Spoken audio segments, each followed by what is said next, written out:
Setelah sempat tertunda, Dewan Pengawas akhirnya menggelar sidang vonis etik Wakil Ketua Komisi Pemberantasan Korupsi atau KPK, Johanis Tanak pada hari ini. Sidang vonis sebelumnya sempat tertunda lantaran Johanis Tanak sedang berada di Manado, Sulawesi Utara, mengurus pemakaman orang tuanya. Sidang etik bermuara pada percakapan Johanis Tanak dengan pejabat Kementerian Energi dan Sumber Daya Mineral Idris Sihite. Johanis ngotot percakapan itu tak melanggar kode etik. Dewas KPK memeriksa dua wakil Ketua KPK Nawawi Pomolango dan Nurul Gufron terkait persidangan etik ini pekan lalu. Majelis etik meminta mereka menjelaskan aktivitas pimpinan pada 27 Maret 2023. Wakil Ketua KPK Nawawi Pomolango mengatakan saat itu pimpinan melakukan ekspos perkara. Nawari menyebut ekspos yang berlangsung bukan dugaan korupsi penyaluran dana tunjangan kinerja di Kementerian SDM.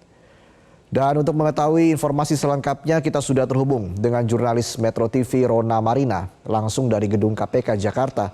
Rona, selamat pagi. Pukul berapa tepatnya sidang vonis dugaan pelanggaran kode etik Johanis Tanak digelar? Ya, baik Reza, terkait dengan sidang vonis atau sidang putusan terhadap Wakil Ketua KPK Johanis Tanak atas dugaan kasus pelanggaran kode etik yang dilakukannya ini memang akan berlangsung hari ini pada pukul 12.30 waktu Indonesia bagian Barat. Memang sebetulnya sidang terhadap Johanis Tanak ini harusnya dilakukan vonisnya pada minggu lalu, yakni sekitar 14 September 2023, namun harus ditunda ke hari ini, yakni 21 September 2023. Nah, penundaan ini dikarenakan pada minggu lalu ini Johanis Tanak tidak hadir karena berkabung. Nah, hingga saat ini waktu sudah menunjukkan pukul 9.00 waktu Indonesia Barat, kami juga belum melihat adanya tanda-tanda kedatangan dari Johanis Tanak, dan kami Reza juga belum menerima seperti kabar dari Dewas KPK terkait dengan apakah nanti sidang ini akan ditunda lagi atau tidak begitu. Nah, sebelumnya seperti yang kita ketahui bersama bahwa Johanis Tanak ini dikabarkan berkomunikasi dengan PLT Dirjen Minerba Kementerian ISDM Muhammad Idris pada 27 Maret 2023 lalu. Padahal saat itu Johanis Tanak ini sudah menjabat sebagai Wakil Ketua KPK, sedangkan Muhammad Idris saat itu tengah diperiksa sebagai saksi atas dugaan kasus pengadaan tukin atau tunjangan kinerja di Kementerian ISDM. Dan di hari yang sama pada 27 Maret 2023 ini KPK juga tengah menggeledah Kementerian ESDM termasuk ruangan Muhammad Idris tersebut.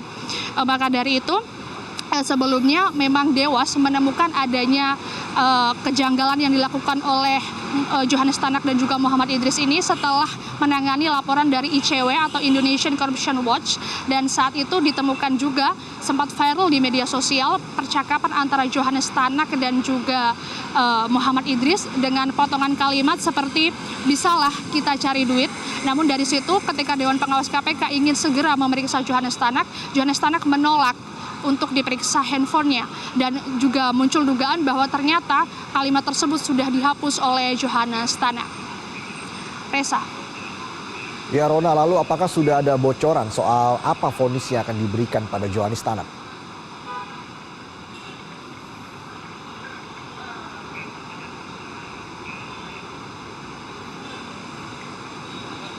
Rona, Anda bisa mendengar suara saya?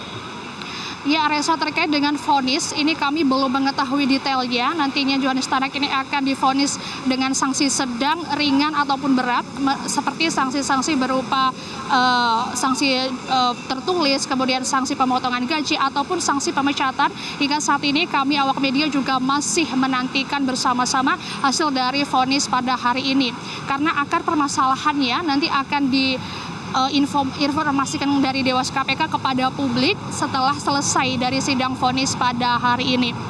Maka dari itu memang kami awak media diminta untuk bersabar, karena memang sidang-sidang atau proses persidangan sebelumnya ini dilaksanakan secara tertutup, sedangkan sidang pada vonis hari ini nantinya akan dilaksanakan secara terbuka.